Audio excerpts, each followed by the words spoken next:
রমাদানের শেষ দশকে আমাদের দরকার হচ্ছে আপনার সমস্ত ব্যস্ততাকে বিদায় দিয়ে আল্লাহর ক্ষমা পাওয়ার জন্য, লাইলাতুল কদর পাওয়ার জন্য আপনার প্রতিযোগিতা করা।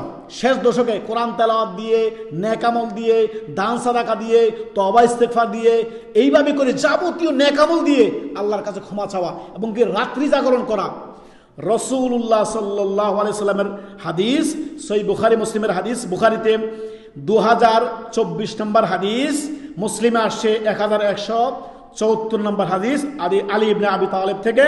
তিনি বলেন, রাসূলুল্লাহ সাল্লাল্লাহু আলাইহি সাল্লাম যখনই রমাদানের শেষ দশক আসতো তিনি নিজে জাগতেন, আহাল পরিবার সবাইকে জাগিয়ে দিতেন। এখন আপনার করণীয় কি? যখনই রমাদানের শেষ দশক আসবে আপনি নিজে জাগবেন। শেষ দশকে রাতে অত ঘুমানোর দরকার নাই, দিনে একটু যদিও পারেন বিশ্রাম করে নিয়ে হলো রাতটা শেষ দশকের যে কোনো বেজর রাতে লাইলাতুল কদর হতে পারে। রাসূলুল্লাহ সাল্লাল্লাহু আলাইহি সাল্লাম যখনই রমাদানের শেষ দশক আসতো নিজে জাগতেন, আহাল পরিবার সবাইকে জাগিয়ে দিতেন এবং কি নিজের লুঙ্গিকে কষে নিতেন। হাদিসে আসছে কি, সাদ্দা মিজার, তিনি শক্ত করে কোমরকে বেঁধে নিতেন যে যাতে ইবাদত বন্দিগির জন্য প্রতিযোগিতা করা যায়।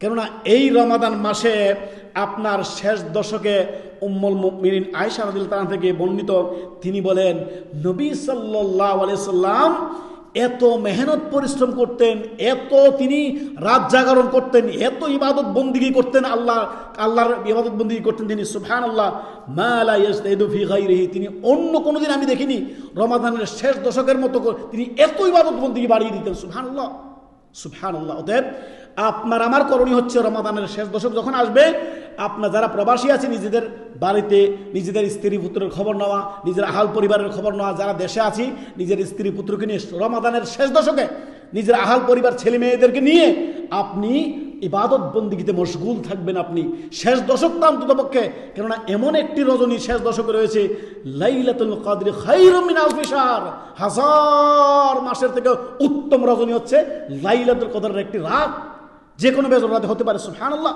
আমরা জানি না কোন রাতে হবে। অতএব আপনি জোর বেজর সবগুলোতে ইবাদত বন্দেগী করবেন, আপনি প্রতিযোগিতা করবেন, দান সাদাকা তওবা ইস্তেগফার যাবতীয় ইবাদত বন্দেগীতে আপনি প্রতিযোগিতা করবেন আল্লাহর কাছ থেকে। আপনার সাথে কোনো ক্রমেই আপনার লাইলাতুল কদর যাতে আপনার কাছ থেকে না ছুটে যায় খেয়াল রাখবেন। হাত্তা মাতলাইল ফজর, ফজরের আগ পর্যন্ত আপনি ইবাদত বন্দেগী করতে থাকবেন। শেষ দশকটা বিশেষ করে, সারা বছরে তো অনেক রেস্ট করেন, সারা বছর তো অনেক বিশ্রাম করেন, শেষ দশকটা একটু কঠোর মেহনত ইবাদত বন্দেগী করেন, এতেই রয়েছে আপনার কল্যাণ।